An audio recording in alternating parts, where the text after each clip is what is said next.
Hi, Mike Fan here from MPRS here in York, and I want to talk about the number one mistake that I see runners make.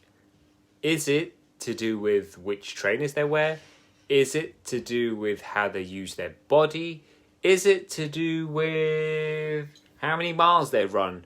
Or is it to do with how far they run each day? Is it to do with how many runs a week they do? No, it's none of that, okay? The number one mistake I see runners make, and the reason I'm making this video is because running is an activity that so many more people are picking up right now because of everything that's going on, because running is so easy to start. Like, you just head out the door and off you go, as long as you've got clothes on. And the number one mistake that I see people making is this.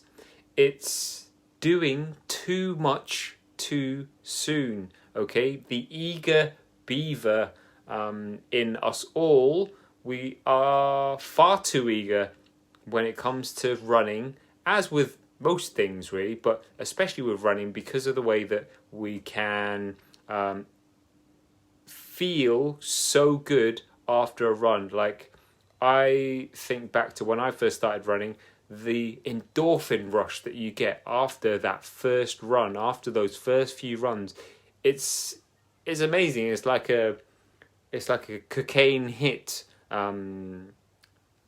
apparently, in terms of the way you feel, the way it makes you feel, the way it lifts your mood, all that good stuff. And where the eager beaver doesn't catch the worm, no, that's the early bird, but where the eager runner makes the mistake is wanting to tap into that every day, or wanting to tap into that quicker than our body is adapted to. Because the way we grow with anything, the way we progress is to put our body into some kind of stress, right? So if it's muscle building, we stress the muscle so that over time we build that muscle, because the muscle has to repair itself so that it's ready for the next time, okay? So when it comes to running, our bodies adapt to running because we progressively put it under stress. We run a little bit more, we run a little bit faster, we run a little bit more frequently.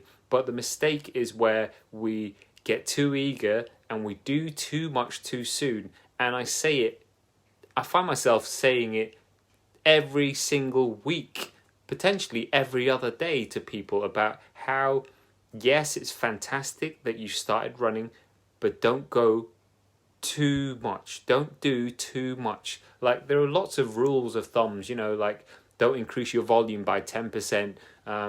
Don't go running every single day, etc., etc. There are obviously extreme cases where people have been able to do that and go running, and, you know, like 𝗬𝗏𝗏, he ran 43 marathons in 43 days and stuff. But when you first start out running, your body is like, whoa, what is going on? Especially because when we land on the typical concrete pavements that we run out on, what's happening is there is major stress in the body there, especially because you're on one foot at any one time, and therefore there's 3 times your body weight going through that one leg, and all that force is going through that one leg and all the joints that kind of tie up to form that one leg actually moving forward. So if you imagine, you know, say I'm 100 kilos in weight, right? If I hit the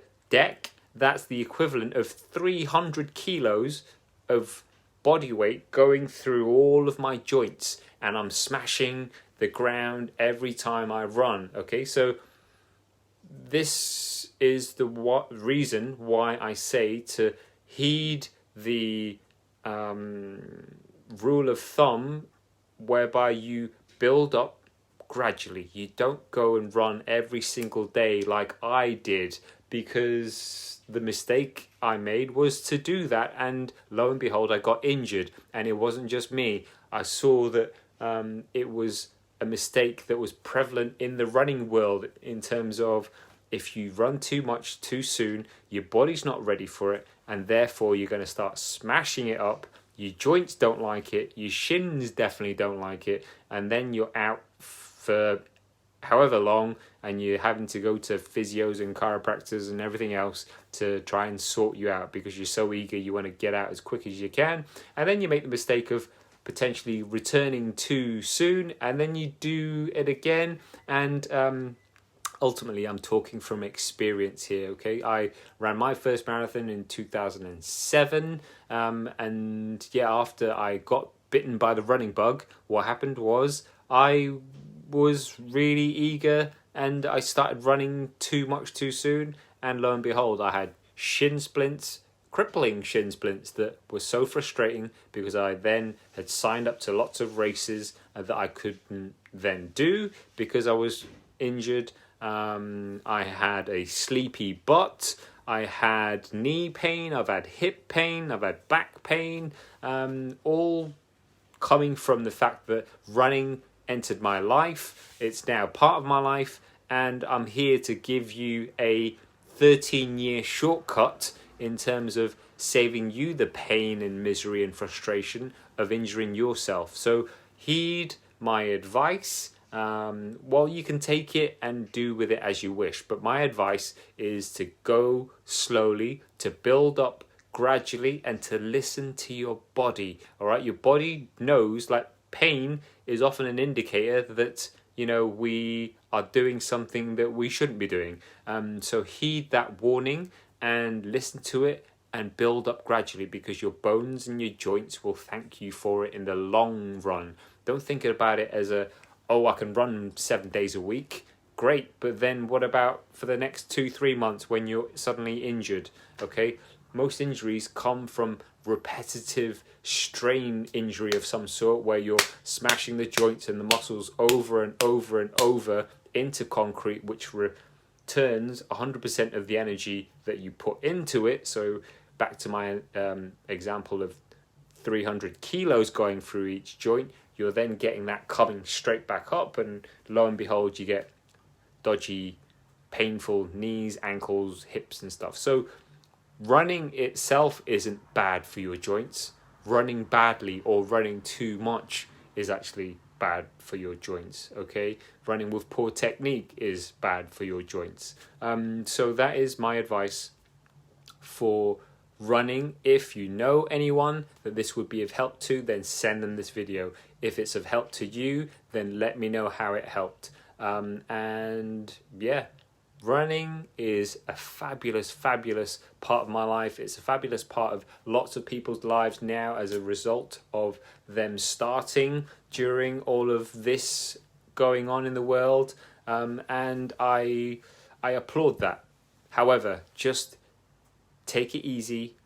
Don't do too much too soon, and your body will thank you for it, for the lifetime of running that you get to enjoy as a result.